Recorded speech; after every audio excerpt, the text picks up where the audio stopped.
The Nexari flagship, Eternal Dawn, emerged from hyperspace at the edge of the Sol system, its crystalline hull refracting starlight in mesmerizing patterns. Supreme Commander Vazix stood on the bridge, his iridescent scales shifting from deep blue to violet as he studied the primitive sensor readings from the third planet. His species had spent millennia perfecting the art of first contact, subjugating countless civilizations under the banner of protection. Earth would be no different.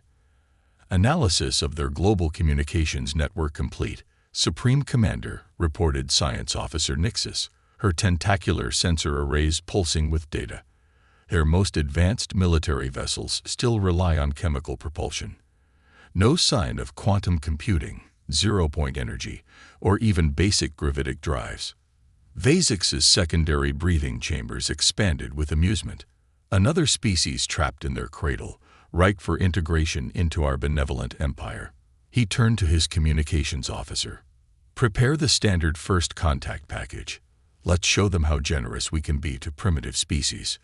Deep within Cheyenne Mountain, in a facility far below the publicly known no-raid installations, General Sarah Chen watched the alien vessel's arrival on a quantum-encrypted holographic display. Her weathered face remained impassive, but her dark eyes glinted with anticipation. 20 years of preparation were about to be put to the test. They're right on schedule, she murmured, turning to her executive officer. Status of Project Phantom. Colonel James Rodriguez consulted his neural interface. All phase shift drives are synchronized, General. The entire Ghost fleet is maintaining quantum invisibility. As far as their sensors are concerned, we're still playing with rockets and gunpowder. Chen allowed herself a small smile. The arrival of the Nexari wasn't a surprise. Earth's quantum detection array had picked up their approach 3 years ago. But unlike countless other civilizations that had fallen to the Empire's protective embrace, humanity had used those years wisely. The Nexari's first contact message arrived exactly as their intelligence suggested it would. A grandiose display of their technological superiority, coupled with an offer of protection that was really thinly veiled subjugation. Their terms were simple. Earth could either accept status as a protectorate, surrendering control of its military and resource extraction to the Empire, or face immediate military action. Their arrogance is their weakness, Chen observed as she watched the Nexari broadcast play out on global media. They're so convinced of their superiority that they never consider a species might be hiding its true capabilities. The following days played out according to plan. Earth's governments publicly squabbled over how to respond, playing up their divisions and technological limitations. Meanwhile, deep in the asteroid belt, the Ghost fleet waited. Each ship was a masterpiece of human ingenuity. Vessels that could bend quantum fields themselves, becoming literally invisible to the fabric of spacetime. The Nexari response was predictable. After a week of deliberation, they positioned their fleet in a standard intimidation formation above Earth's major cities. Supreme Commander Vazix's voice boomed across all frequencies. Your time for peaceful submission has expired. Witness the power of a truly advanced civilization. In her command center, General Chen received the signal she'd been waiting for. Every Ghost fleet vessel was in position, their phase shift drives humming in perfect quantum synchronization. She opened a channel to all fleet commanders. This is Ghost Actual. The Nexari believe they're about to teach humanity a lesson about technological superiority. Instead, they're about to learn why you should never judge a species by its visible technology. She paused, allowing herself to savor the moment. Execute Operation Revelation. Across the solar system, humanity's hidden fleet prepared to show the galaxy that the age of empire was over. The phase shift drives spun up to full power, ready to reveal that humanity's apparent technological inferiority was the greatest deception in galactic history. Supreme Commander Vazix was preparing to give the order that would begin Earth's subjugation when his sensor officer's crystalline appendages suddenly frosted over, a sign of extreme distress in Nexari physiology. Supreme Commander, detecting massive quantum fluctuations. The readings. They're impossible. The officer's voice cracked with disbelief. Multiple vessels materializing throughout the system. They're everywhere. The space around the Nexari fleet rippled like water disturbed by unseen stones.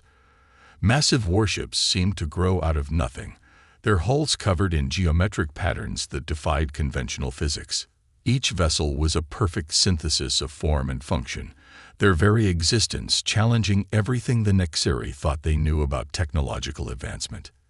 Impossible, Vasix whispered, his scales paling to a sickly white. Their primitive transmissions, their outdated technology.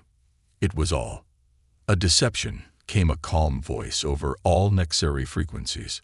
General Chen's holographic image appeared on the bridge of every Nexari vessel. Did you really think humanity would broadcast its true capabilities for any passing empire to see? 20 years earlier, when Earth's quantum detection arrays first picked up signs of advanced civilizations, humanity's leaders had made an unprecedented decision.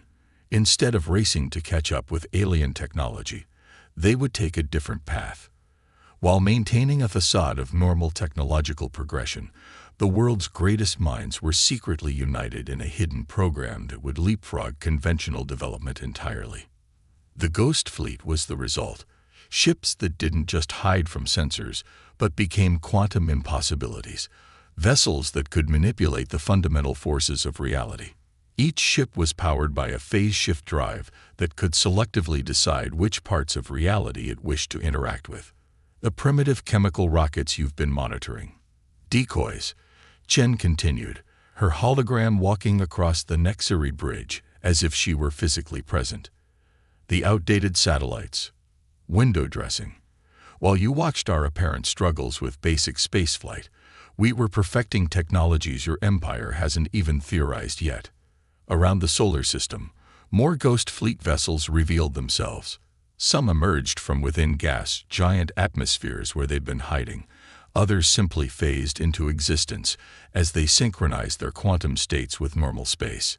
Each ship was a testament to human ingenuity. Designs that had never been seen before because they approached the very concept of space travel from a completely different direction. Colonel Rodriguez's voice came over the secure quantum network. Ghost Fleet fully deployed, General. 250 vessels in attack position. Phase shift drives stable and synchronized. Quantum weapon systems online. The Nexari crew watched in horror as their sensor displays tried to make sense of what they were seeing. The human vessels didn't just have stealth technology. They seemed to exist in a state of quantum superposition. Simultaneously there and not there, defying the basic principles of reality that the Nexari had built their empire upon. We've been studying your empire for years, Chen explained, her hologram now sitting casually in the Supreme Commander's own command chair. Your predictable tactics, your reliance on quantum sensors, your assumption that technological development must follow a linear path. We used every one of those assumptions against you. A junior Nexari officer frantically worked his console. Supreme Commander, their weapons, we can't even classify them. They're using principles of quantum mechanics we've never. His voice trailed off as new data flooded his screens. The Ghost Fleet's true capabilities were finally being revealed. Their hulls weren't just for show. Each geometric pattern was part of a complex system that could manipulate quantum fields at will. Traditional shields would be useless against weapons that could simply decide to exist inside their targets. Here's how this is going to work, Chen stated, her voice carrying the weight of absolute certainty. Your fleet is currently surrounded by weapons that can bypass any defense you possess. Your faster-than-light communications have been blocked by our quantum field manipulation. You are, in every practical sense, at our mercy. Vasix's secondary hearts began to race as the full implications became clear. His mighty fleet, the pride of the Nexari Empire, had just become obsolete in the space of a few minutes. Every assumption about humanity's capabilities had been wrong, and now they were paying the price for their arrogance. But unlike your empire, Chen continued, we don't believe in forced subjugation. Consider this a demonstration, a warning, if you will. Earth is not, and will never be, a protectorate. We're offering you one chance to withdraw your forces and recognize Earth's sovereignty. After that, she let the silence hang meaningfully as several Ghost Fleet vessels phased partially through nearby asteroids, demonstrating their complete mastery over physical space. Supreme Commander Vazix's pride warred with his instinct for survival. The Nexeri Empire had never retreated, never shown weakness in the face of lesser species. But as he watched another demonstration of the Ghost Fleet's capabilities, a human vessel passing through his flagship's shields as if they didn't exist, he realized they were facing something unprecedented. "You think these parlor tricks will frighten the might of the Nexeri Empire?" he snarled, trying to maintain his composure. With a gesture, he activated his fleet's combat protocols. "We have conquered 1,000 worlds. Our technology has been perfected over millennia." General Chen's hologram shook her head sadly. "And that's precisely your weakness. You stopped innovating. You stopped thinking laterally. When you found a technological path that worked, you stuck to it. Humanity, we never stopped questioning, never stopped looking for alternative solutions." The Nexeri fleet's weapon systems came online, their crystalline hulls humming with power. Vazix felt more confident as familiar battle algorithms activated. "Your ships may be able to hide, human, but can they fight? Can they withstand the full might-off?" His words were cut short as the first demonstration of humanity's combat capabilities began. A Ghost Fleet vessel designated Prometheus phased into a higher quantum state, becoming completely immaterial to normal matter. Then, in an act that defied conventional physics, it projected a quantum field that selectively materialized only its weapons while keeping its hull intangible. "Quantum lance firing," announced Colonel Rodriguez from his command post on Prometheus. The weapon didn't so much fire as simply exist at multiple points in space simultaneously, creating a cascade of quantum effects that bypassed the Nexeri shields completely. 3 Nexeri destroyers found their crystalline hulls transmuted into clouds of exotic particles. Vazix watched in horror as his carefully planned battle formation dissolved into chaos. The human ships weren't just fighting. They were rewriting the rules of combat itself. When Nexeri weapons fired, Ghost Fleet vessels simply shifted into quantum states where the attacks couldn't affect them. When the humans attacked, their weapons operated on principles that made conventional defense impossible. "Target their flagship," Chen ordered, her voice calm but firm. "Non-lethal demonstration only. Show them what happens when you try to outfight a species that turned quantum mechanics into an art form." The Nexeri crew barely had time to register the attack. One moment, their mighty flagship was preparing to fire its main battery. The next, quantum fields throughout the ship began to fluctuate wildly. Artificial gravity failed. Power systems cycled randomly. Even the crystalline hull began to resonate at frequencies that threatened to shatter it. What are you doing to my ship?" Vazix demanded, watching helplessly as his advanced technology betrayed him. "We're having a conversation with your ship's quantum structure," Chen explained, her hologram now walking through the chaos on the bridge as if nothing was wrong, convincing it to behave differently. "Your technology is impressive, but it's still based on conventional quantum mechanics. We've moved beyond that." Around the solar system, the battle, if it could even be called that, continued to demonstrate the gap between Nexeri and human capabilities. Ghost Fleet vessels seemed to dance through space, existing and not existing as needed. Their weapons didn't just destroy targets, they rewrote the quantum states of matter itself. "This is your final warning," Chen announced to the entire Nexeri fleet. "Your empire is built on the assumption that technological progress follows a predictable path. That assumption ends today. Earth is declaring itself a sovereign spacefaring civilization, and we are demonstrating our ability to enforce that declaration." To emphasize her point, several Ghost Fleet ships executed their most dramatic maneuver yet. They created a cascading quantum field that temporarily phased a sphere of space, containing several Nexeri vessels into a different dimensional state. When the sphere normalized, The Nexari ships found themselves facing each other, their positions randomly scrambled. "By the first light," whispered Vasix's science officer, "they're not just hiding from sensors or bypassing shields. They're manipulating the fundamental structure of space-time itself." The revelation hit Vasix like a physical blow. The humans hadn't just developed better technology. They'd developed different technology. While the Nexari Empire had spent millennia refining their understanding of known physics, humanity had looked at the universe from entirely new angles, finding paths to advancement that no other species had considered. "Your empire has 3 standard days to withdraw all forces from the Sol system," Chen stated, her hologram now standing directly in front of Vasix. "After that, we will consider any remaining Nexari military presence an act of war. And trust me, Supreme Commander, what you've seen today was just a fraction of what we can do when we stop playing nice."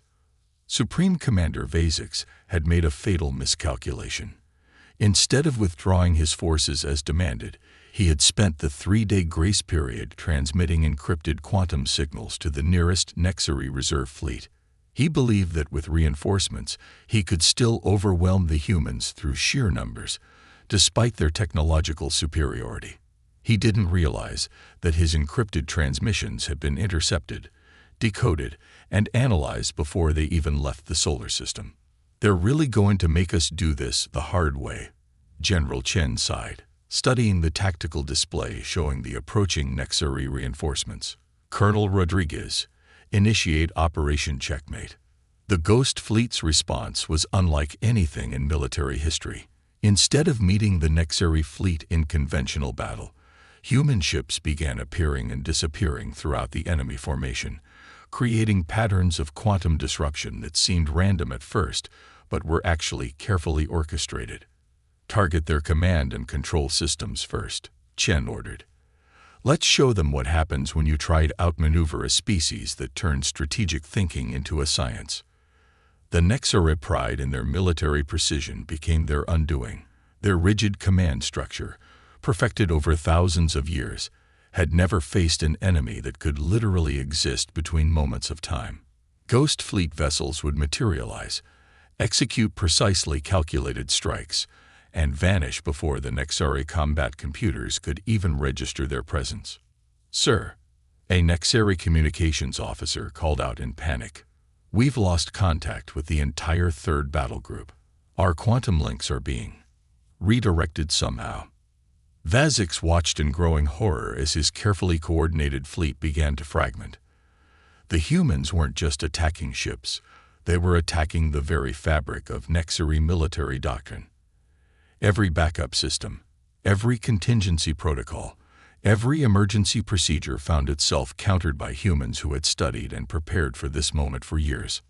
On board the Ghost Fleet flagship, Quantum Shade, Colonel Rodriguez coordinated the assault with cold efficiency.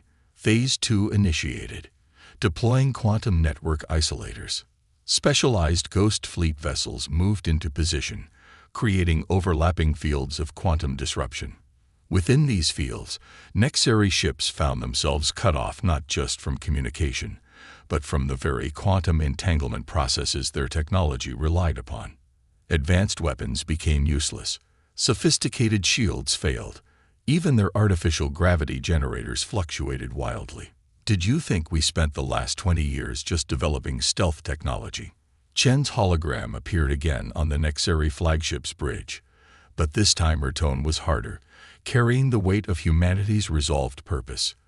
"We studied every aspect of your empire's technology, every weakness, every dependency, every flaw." To demonstrate her point, a Ghost Fleet vessel designated Neural Wind executed a maneuver that should have been impossible. It phased through the quantum shields of a Nexari heavy cruiser, rematerialized partially inside the ship's engine core, and then generated a localized field that temporarily altered the strong nuclear force itself. The cruiser's power systems didn't just shut down. They ceased to exist in a form that could ever function again. "Your empire's greatest weakness," Chen continued, "is that you believe strength comes from uniformity. Every ship identical, every tactic standardized, every response predictable. Humanity. We thrive on diversity, on finding unexpected solutions, on thinking in ways that break the very rules we're supposed to follow.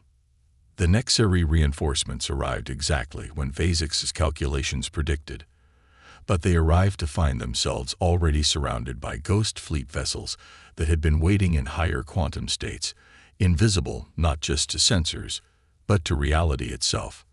The trap was sprung before the Nexari even realized they were in one. Neural Wind, execute Protocol Omega, Chen commanded. Let's show them what happens when you corner a species that turned impossibility into an art form. The Ghost Fleet's most devastating capability was finally revealed. Neural Wind generated a cascading quantum field that spread through the Nexari formation like a wave of unreality. Ships caught in the field found their quantum-based technology not just failing, but becoming temporarily uncertain at the fundamental level, existing in multiple states simultaneously, none of them useful for combat. This is what you face, Chen announced to all Nexari frequencies. A species that doesn't just use technology, we reshape it. We don't just fight battles, we change the rules of warfare itself. Every moment you stay in this system, you teach us more about your capabilities, and we adapt faster than you can comprehend. The message was finally beginning to sink in. The mighty Nexari Empire, with all its millennia of technological development, had run headlong into a species that had taken a completely different path to advancement. While they had refined existing principles, humanity had questioned the principles themselves. In the aftermath of the battle, the remains of the Nexari fleet hung motionless in space, their once proud crystalline hulls now dulled and powerless. Supreme Commander Vazix stood in his darkened bridge, illuminated only by emergency lighting, as he prepared to do something no Nexari commander had done in 10,000 years. Surrender. By the authority vested in me by the Eternal Throne, he transmitted, his voice heavy with the weight of history. I, Supreme Commander Vazix, acknowledge the complete defeat of Nexari forces in the Sol system and formally recognize Earth's sovereignty as an independent spacefaring civilization. General Chen's hologram appeared one final time, but now her stance was different, less confrontational, more diplomatic. Your surrender is accepted, Supreme Commander. But this moment represents more than just the end of a battle. It represents the beginning of a new era in galactic politics. The Ghost Fleet vessels began to power down their combat systems, their quantum fields stabilizing into patterns that were merely impossible rather than reality-breaking. But they maintained their strategic positions, a clear reminder that humanity's capacity for defense remained absolute. You must understand, Chen continued, addressing not just Vazix but the entire Nexari command structure, that Earth has no interest in empire building. We don't want your territories, your resources, or your subjugation. What we want is something far more valuable: change. In the days that followed, as Nexari ships were escorted to the edge of the solar system, humanity revealed another surprise. They hadn't just been preparing for war, they had been preparing for peace. Teams of human diplomats, scientists, and cultural experts emerge, ready to establish a new kind of relationship with the galaxy.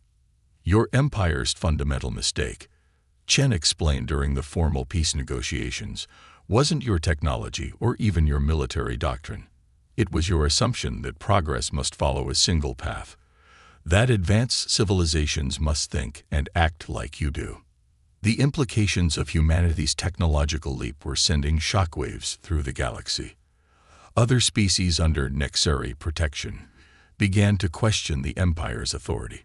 Reports of Earth's quantum phase technology sparked a renaissance of theoretical physics across a dozen worlds.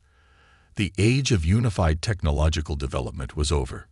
We're offering you something unprecedented, Chen proposed to the assembled Nexari leadership, a genuine partnership, not based on dominance and submission, but on the exchange of ideas. Your empire has perfected technologies we're still struggling to understand. Meanwhile, we've developed principles you never considered. Imagine what we could achieve together. Vasix, stripped of his military command, but serving as a cultural liaison, found himself increasingly fascinated by the human perspective. "You knew about us for years," he said during one discussion. "You could have used your phase shift technology to conquer our worlds one by one. Why reveal yourselves like this?" Chen's answer epitomized humanity's unique approach. Because the goal was never conquest. The goal was to create a moment dramatic enough to make your empire stop and think. To demonstrate that there are always alternatives, always different paths to progress. We didn't want to destroy your civilization. We wanted to help it evolve. As news of the Sol system events spread, other species began reaching out to Earth, not in fear or submission, but in genuine curiosity. Humanity's quantum phase technology had demonstrated that the fundamental laws of physics themselves were more flexible than anyone had imagined. The galaxy was entering an age of unprecedented scientific and cultural exchange. The universe is vast. Chen addressed the first galactic conference held on Earth soil, and our understanding of it is always incomplete. The moment we believe we know everything is the moment we stop growing. Humanity doesn't claim to have all the answers. We simply refuse to stop asking questions. The Nexeri Empire didn't collapse, but it transformed. The concept of protected worlds was replaced by a coalition of independent civilizations. Trade routes once dominated by imperial control became highways of cultural and scientific exchange. And at the heart of this transformation was the lesson humanity had taught them. True strength lies not in enforcing uniformity, but in embracing diverse paths to advancement. As the last Nexeri ships departed the Sol system, Vasix had one final conversation with Chen. "You've changed everything," he said, his scales showing patterns of deep thought. "The galaxy will never be the same." Chen smiled. That was always the plan. Sometimes the greatest victory isn't in winning a war, but in changing the reasons why wars are fought. Welcome to the new age, Supreme Commander. An age where we all have something to teach, and everyone has something to learn.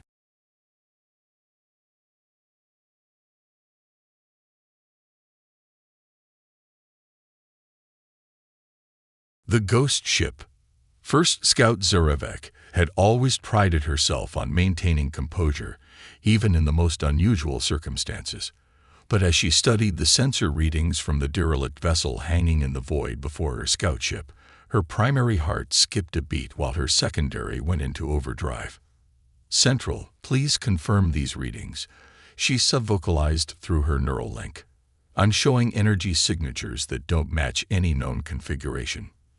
The response from Central Command came with the usual 3-second delay, a reminder of how far she'd ventured into the unexplored sector. Readings confirmed. First Scout.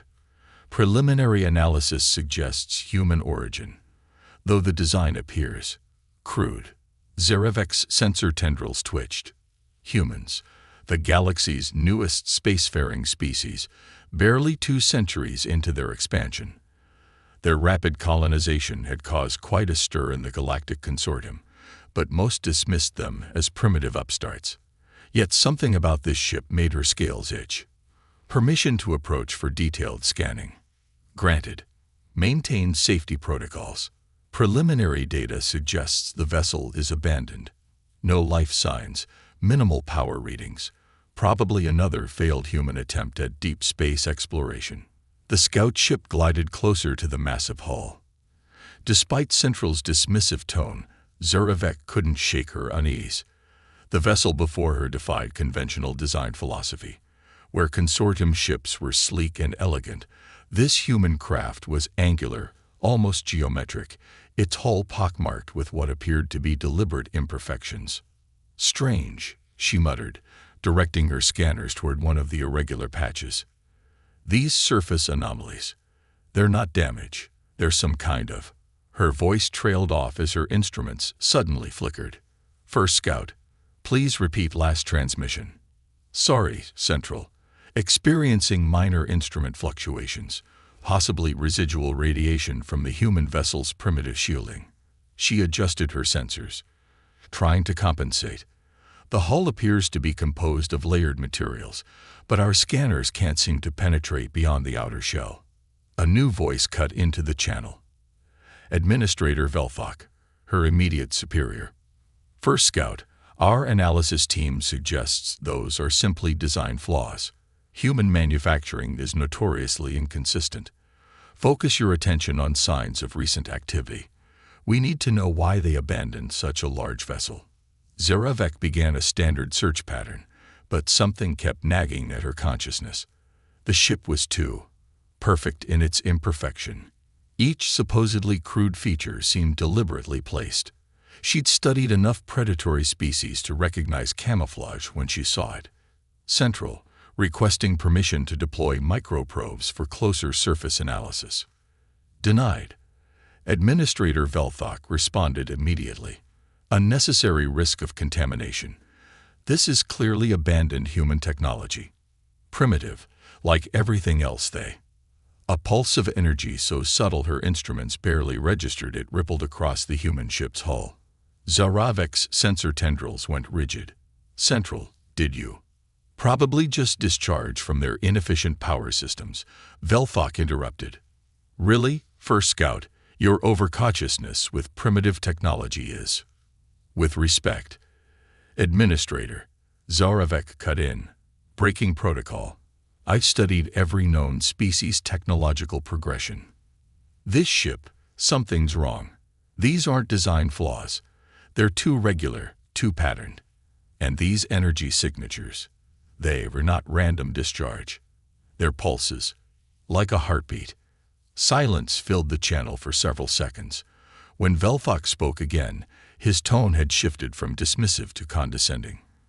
First Scout, your imagination is getting the better of you. Humans are centuries behind us. Their ships still use chemical propulsion and rotating habitation sections. This vessel is clearly abandoned, probably due to system failure. Mark it for salvage and continue your patrol.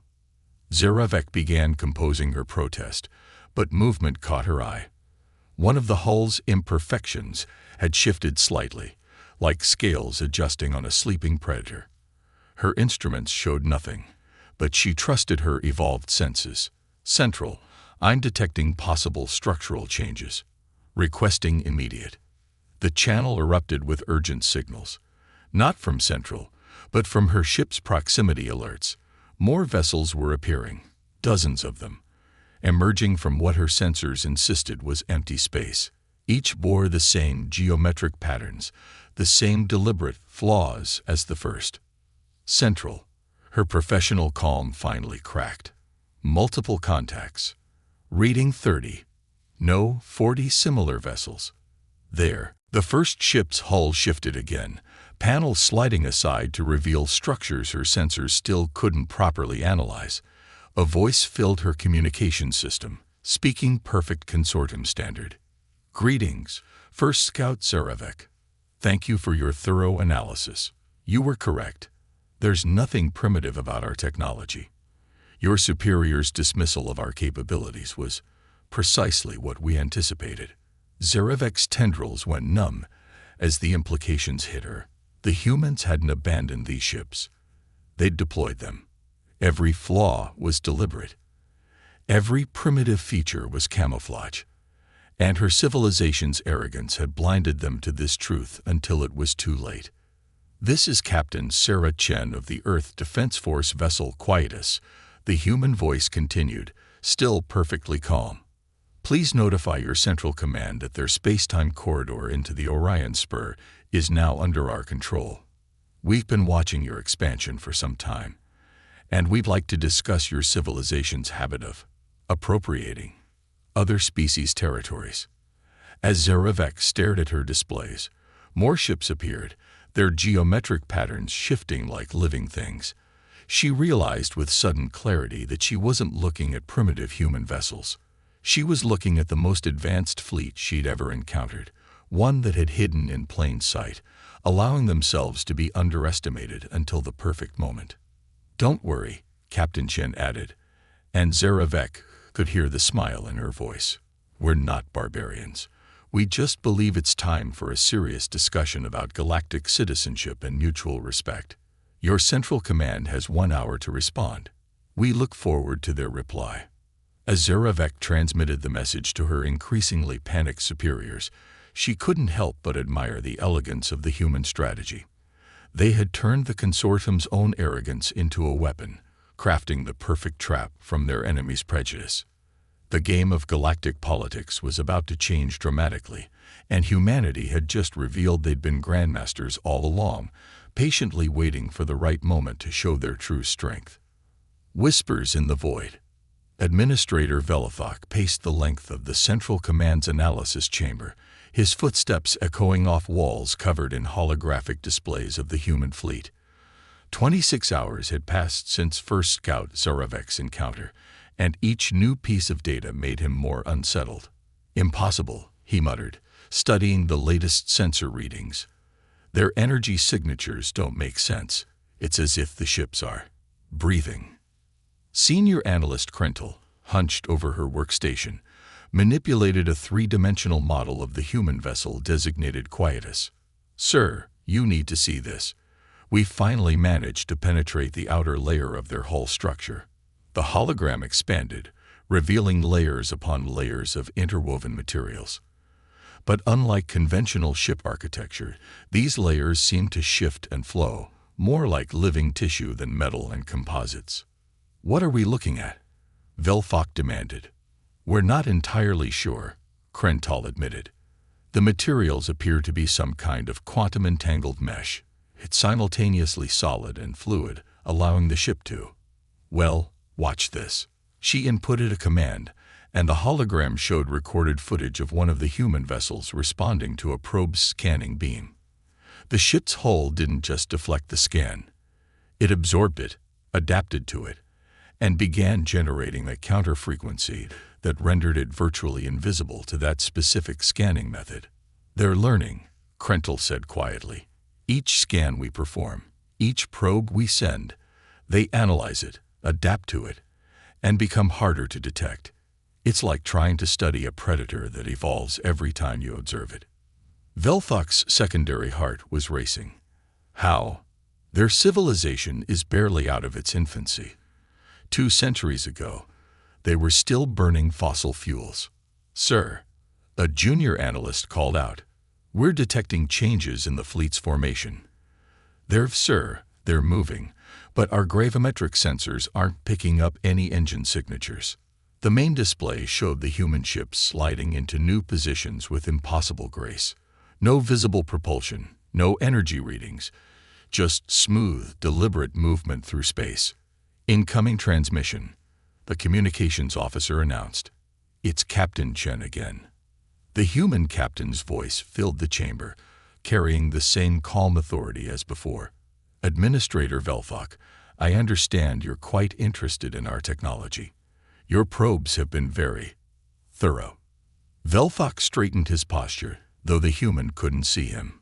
"Captain Chen, your ships are in violation of consortium space. Your technology, while impressive, doesn't give you the right to—" "Administrator," Chen interrupted softly, "let's be honest with each other. This isn't consortium space.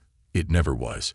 You've been systematically expanding into developing systems, using your technological superiority to intimidate or subjugate younger species.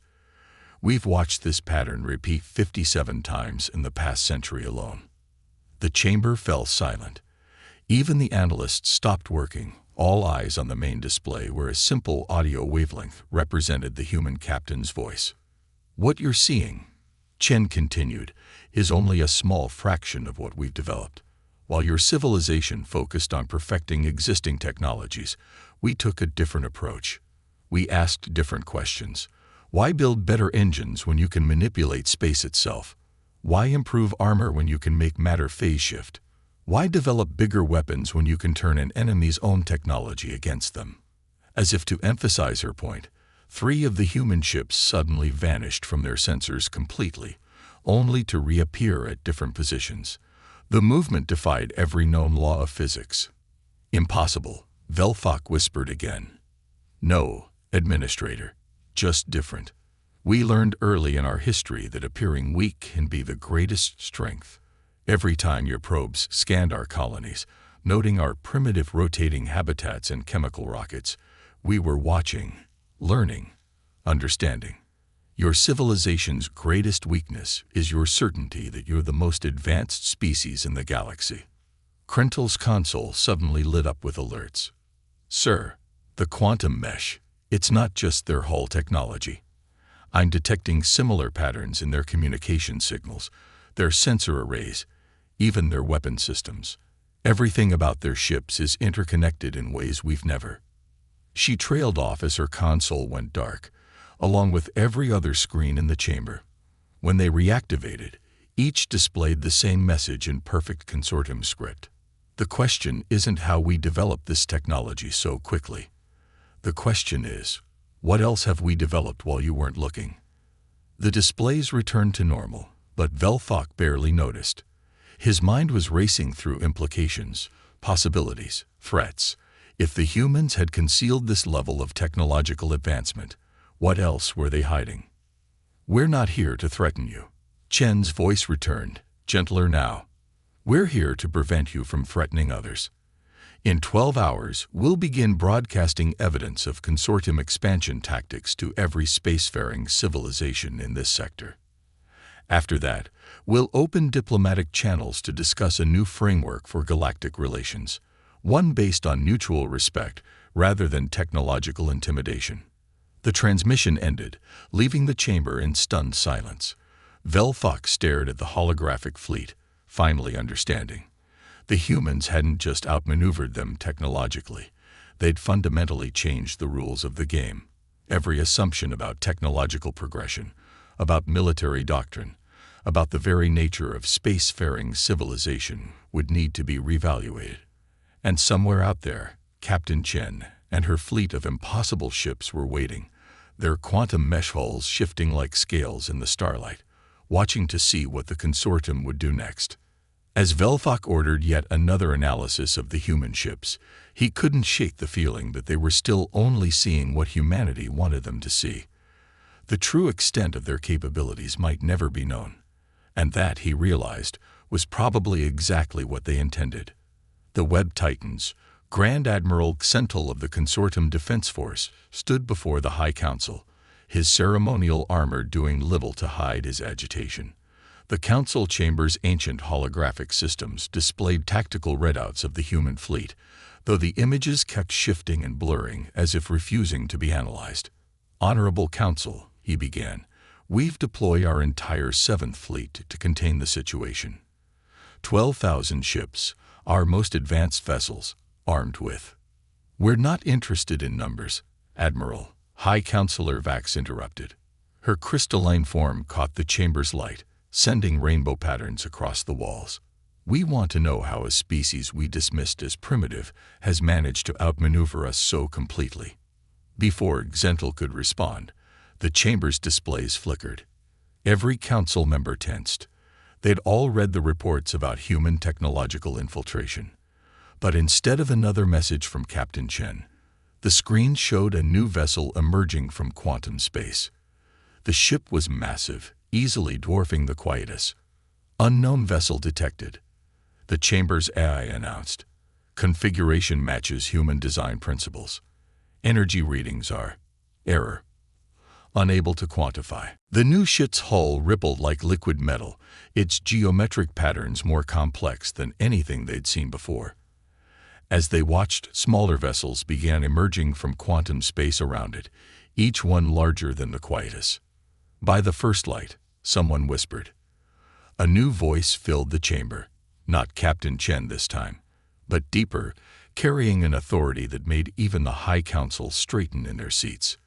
Greetings, High Council of the Galactic Consortium. I am Fleet Admiral Helena Rodriguez of the Earth Defense Force flagship Prometheus. I believe it's time we had a frank discussion about the future of galactic civilization. Xentil's tactical display showed more human ships appearing. Not dozens now, but hundreds. Each emergence rippled through space-time itself, as if the very fabric of reality was being gently pushed aside. Your 7th Fleet is impressive, Rodriguez continued. 12,000 ships, each representing the pinnacle of consortium technology. Under normal circumstances, such a force would be overwhelming. But circumstances stopped being normal the moment you dismissed humanity as primitive. The tactical display suddenly expanded, showing the full scope of the human deployment. Their ships had emerged in a perfect three-dimensional web, each vessel positioned with impossible precision. The Seventh Fleet, for all its might, was completely enveloped. What you're seeing, Rodriguez explained, is what we call the neural mesh formation. Each ship is quantum entangled not just within itself, but with every other vessel in the fleet. They think as one, adapt as one, and if necessary, fight as one. High Counselor Vax's crystalline form chimed softly, a sign of extreme agitation. Impossible. The energy requirements alone would be astronomical using your technology, Rodriguez agreed. But we didn't follow your technological path. While you perfected faster-than-light travel, we explored quantum consciousness. While you built bigger weapons, we learned to weave space-time like fabric. While you expanded outward, we expanded inward. The Prometheus's hull shifted, revealing structures that seemed to fold through dimensions the consortium's sensors couldn't even detect. Several council members looked away, their senses overwhelmed by geometries that shouldn't exist. Your civilization's greatest achievement was mastering the physical universe, Rodriguez said. Ours was realizing that the physical universe is merely humanity's first playground. Reality is far more flexible than you imagine. As if to demonstrate, every human ship simultaneously shifted position without moving through the intervening space. The web tightened, and suddenly the Seventh Fleet's formation looked less like a containment force and more like trapped prey. We're not here to fight, Rodriguez assured them. That would be unnecessary. Captain Chin's fleet has already transmitted proof of your expansion tactics to every spacefaring race in this sector. The evidence is quite compelling, especially the recordings of your council sessions where you explicitly discussed using technological superiority to subjugate lesser species. The council chamber erupted in shocked whispers. Those sessions were supposed to be impenetrably secured. How? Senthal demanded. Those chambers are shielded by technology we surpassed decades ago, Rodriguez finished. Which brings us to why we're really here. Humanity has a proposition for the consortium, and by extension, for all galactic civilization. The Prometheus's hull rippled again, but this time the patterns resolved into three-dimensional images projected into the council chamber itself. They showed worlds of impossible beauty, cities that merged seamlessly with nature, ships that seemed alive, and technologies that blended the physical and quantum realms in ways that defied comprehension. This is what's possible when species work together, when we share knowledge instead of hoarding it, when we lift others up instead of pushing them down. The consortium's way, your way, is a dead end, a technological cul-de-sac born of arrogance and fear. Rodriguez's voice softened slightly. We're offering you a choice. Continue down your current path and watch as every species you've ever intimidated turns against you, armed with the truth of your actions, or join us in building something greater than either of our civilizations could achieve alone. The chamber fell silent as the implications sank in. The humans hadn't just outmaneuvered them militarily or technologically. They'd completely rewritten the rules of galactic civilization itself. You have 6 hours to decide, Rodriguez concluded. Choose wisely. The future of your species depends on it. As the transmission ended, Senthal stared at the tactical display where the human fleet hung in its impossible formation, their quantum mesh hulls pulsing like a single vast organism. He realized that everything he knew about warfare, about technology, about the very nature of civilization, had just been rendered obsolete. The game hadn't just changed. It had evolved into something entirely new. And humanity, it seemed, had been the catalyst all along, breaking the chain of command. The 5 hours and 43 minutes following Fleet Admiral Rodriguez's ultimatum had produced something unprecedented in consortium history: chaos in the command structure. Throughout the vast network of consortium space, species that had lived under rigid hierarchical order for millennia were suddenly questioning everything. Sub-Administrator Krell watched the reports flood his quantum comm display, each one more alarming than the last. 3 sector fleets had declared autonomy. 5 colony worlds had already reached out to the humans for protection. And the 7th Fleet, pride of the consortium, was experiencing mass insubordination. "Sir," his aide's voice crackled through the comm, "the High Council they're deadlocked. Half want to accept the humans' offer, half want to fight. They're demanding military intervention to restore order." Krell's facial membranes flickered with stress patterns. "With what ships? The 7th Fleet is surrounded, and our other forces are either revolting or refusing to move without unanimous council approval." "Sir, priority alert from Deep Space Array 7. The display shifted, showing a new sensor reading that made Krell's secondary nervous system shut down momentarily. More human ships were appearing, but these were different. Where the 1st Fleet had been geometric and angular, these new vessels were organic, almost crystalline in appearance. They moved like schools of fish through space, their hulls refracting light in ways that made them seem both solid and ethereal. "Multiple contacts," the tactical officer reported. They're emerging everywhere. Every major consortium world, every fleet concentration, every strategic location. They've been there all along, cloaked somehow, waiting." A new voice entered the command channel, not Rodriguez or Chen, but equally confident. "This is Commander Sarah Zhang of the Earth Diplomatic Corps. To all consortium forces and civilian authorities, please stand by for an important message." Every display in consortium space shifted simultaneously, showing the same image: a simple conference room where humans sat with representatives of dozens of species the consortium had classified as primitive or pre-spacefaring.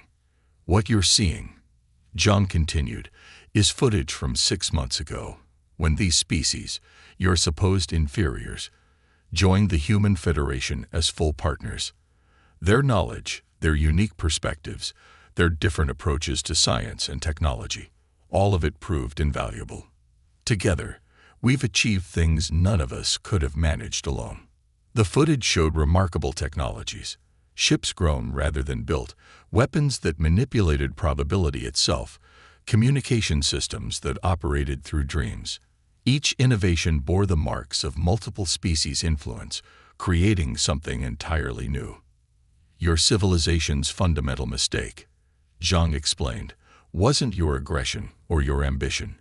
It was your assumption that technological progress could only follow one path, yours.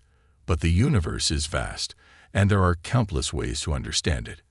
Krell watched as his tactical display updated, showing the true scope of human deployment. Their ships weren't just surrounding consortium forces. They had woven themselves into the very fabric of consortium space. Every patrol route, every standard tactical response, every emergency protocol, the humans had mapped them all and positioned themselves accordingly. "Even now," Zhang continued, "your military leaders are probably considering their options. Let me save you some time. We've had years to study your tactical doctrine, your command protocols, your contingency plans. We know them better than you do. We had to. It was the only way to ensure we could stop you without destroying you." As if to demonstrate, every human ship simultaneously activated some kind of field. Consortium vessels found their weapons powered down, their engines idling, their quantum communications reduced to basic functions. "Don't worry. The effect is temporary. Just our way of ensuring everyone stays calm while we talk. You see, we've learned something important from all those primitive species you dismissed. True power isn't about dominance. It's about understanding." Krell's comm crackled with desperate messages from ship commanders, sector administrators, and military leaders. But underlying the panic, he sensed something else: relief. as if some great tension was finally breaking. "Your civilization has achieved remarkable things," Zhang acknowledged. "Your engineering, your physical sciences, your mastery of traditional space-time physics, all of it is genuinely impressive. But you stopped learning from others. You forgot that every species, no matter how young or different, has something to teach." The displays shifted again, showing successful collaborations between human and alien technologies. Consortium designs merged with organic computing. Crystalline consciousness matrices interfaced with quantum fields, creating hybrid systems that defied conventional understanding. "The choice before you isn't really about surrender or resistance," Zhang said softly. "It's about whether you're ready to be students again. To learn that strength comes in many forms, that progress isn't always linear, and that sometimes the most primitive-looking solution is the most advanced." A new alert flashed across Krell's display. The High Council had finally reached a decision. As he read their proclamation, he felt something he hadn't experienced since his early days as a junior administrator: hope. The Council's message was brief but clear. "To all consortium forces and citizens, stand down. We choose to learn." As the human ships maintained their perfect formation, their hulls shimmering with technologies that blended a dozen different species innovations, Krell realized that this wasn't an ending. It wasn't even really a surrender. It was an invitation to join something greater than the consortium had ever imagined possible.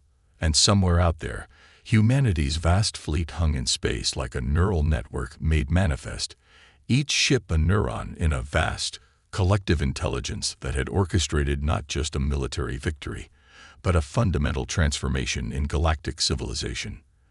The age of single-species dominance was over. The age of true collaboration had begun. A new understanding.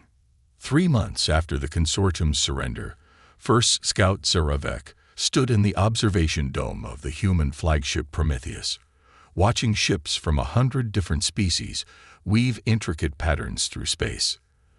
The massive vessel no longer needed to maintain its intimidating presence. Instead, its quantum mesh hull rippled with colors that reminded her of ancient poetry about stellar nebulae. "Still trying to analyze our navigation patterns?" Fleet Admiral Rodriguez asked, joining her at the viewport. The human admiral had discarded her formal uniform for simpler attire, though Zaravek's enhanced senses could detect the subtle quantum technologies woven into the fabric. "I've given up on analysis," Zaravek admitted. "Every time I think I understand how your ships move, they do something new. It's like trying to predict dreams." Rodriguez smiled. "That's not far off, actually. Many of our advances came from the dreaming collective of Proxima b. Their civilization never developed traditional spaceflight. They explored reality through shared consciousness first. When we found them, everyone else had dismissed them as pre-technological." "Like we dismissed you," Zaravek said quietly. "Exactly. Though in your case, we deliberately encouraged that dismissal. Operation Silent Fleet wasn't just about military positioning. It was about understanding how different species think, how they perceive reality, how they define progress itself." Outside, a group of crystalline ships from the former consortium fleet were practicing new formation patterns with organic vessels grown by the Mercari, a species the consortium had once classified as primitive aquatic nomads. The resulting dance was beautiful in ways that defied traditional physics. "We knew we couldn't beat the consortium through conventional warfare," Rodriguez continued. "You had too many ships, too many resources, too much experience. But we noticed something interesting. The more advanced you considered yourselves, the less likely you were to question your own assumptions. And that was our weakness," Zaravek realized. "We were so certain of our superiority that we stopped looking for alternatives. More than that, you stopped seeing them even when they were right in front of you." Rodriguez gestured to a nearby display, showing footage from first contact between humans and various species. "Every civilization we met had unique insights, different ways of perceiving and manipulating reality. The Mercari understands space-time as currents in a cosmic ocean. The dreaming collective sees it as a vast neural network. The silicon minds of Ta City treat it like a quantum computing substrate. And humans, we learn to see it through all those perspectives simultaneously. Our greatest achievement wasn't developing new technology. It was learning to combine different species' understanding of reality itself. The display shifted to show the interior of a human research facility. Zoravec watched in fascination as scientists from dozens of species worked together, their various perceptual frameworks combining to solve problems that would have been impossible from any single viewpoint. Your quantum mesh technology, Zoravec said, it's not just about materials or energy, is it? It's about merging different ways of understanding reality. Now you're getting it. Rodriguez's eyes sparkled. Every species in the galaxy has pieces of a greater truth. The consortium's mistake was thinking they had the only valid perspective. We built our civilization on the opposite principle. Every viewpoint adds something essential to the picture. Outside, a new ship was taking shape, a collaborative design combining consortium engineering, Mercury organic technology, human quantum systems, and elements from a dozen other species. It moved through space in ways that would have seemed impossible 3 months ago, its very existence a testament to the power of combined understanding. That's why you didn't destroy us, Zoravec realized. You didn't want to defeat the consortium. You wanted to free us from our own limitations. Exactly. Operation Silent Fleet was never about military victory. It was about creating a moment of clarity, a point where your civilization would be ready to consider that maybe, just maybe, being primitive isn't about technological advancement at all. It's about being willing to learn from others. A notification chimed softly. Rodriguez checked her quantum link and smiled. The first joint session of the new Galactic Council is about to begin. Your people's expertise in traditional physics is already helping us understand aspects of quantum mesh technology we never considered. It turns out there are still plenty of things the consortium can teach us. Zoravec felt her sensor tendrils tingle with excitement. And many things we can learn in return. As they headed to the council session, Zoravec looked back at the ships dancing through space. The sight of consortium vessels learning new movements from species they had once dismissed filled her with profound hope. They had lost an empire of dominant force, but gained membership in something far greater. A civilization built on the combined wisdom of 1,000 different ways of seeing the universe. The human ships still hung in their perfect formation, but now they were joined by vessels of every shape and design imaginable. Together, they formed patterns that were more than just tactical arrangements. They were a visual representation of the greatest lesson humanity had taught the galaxy. True power comes not from dominating other perspectives, but from learning to see through them all. The age of singular vision was over. The future belonged to those who could see through many eyes, think with many minds, and understand that in the vast cosmic dance, every partner brings their own essential steps to the performance.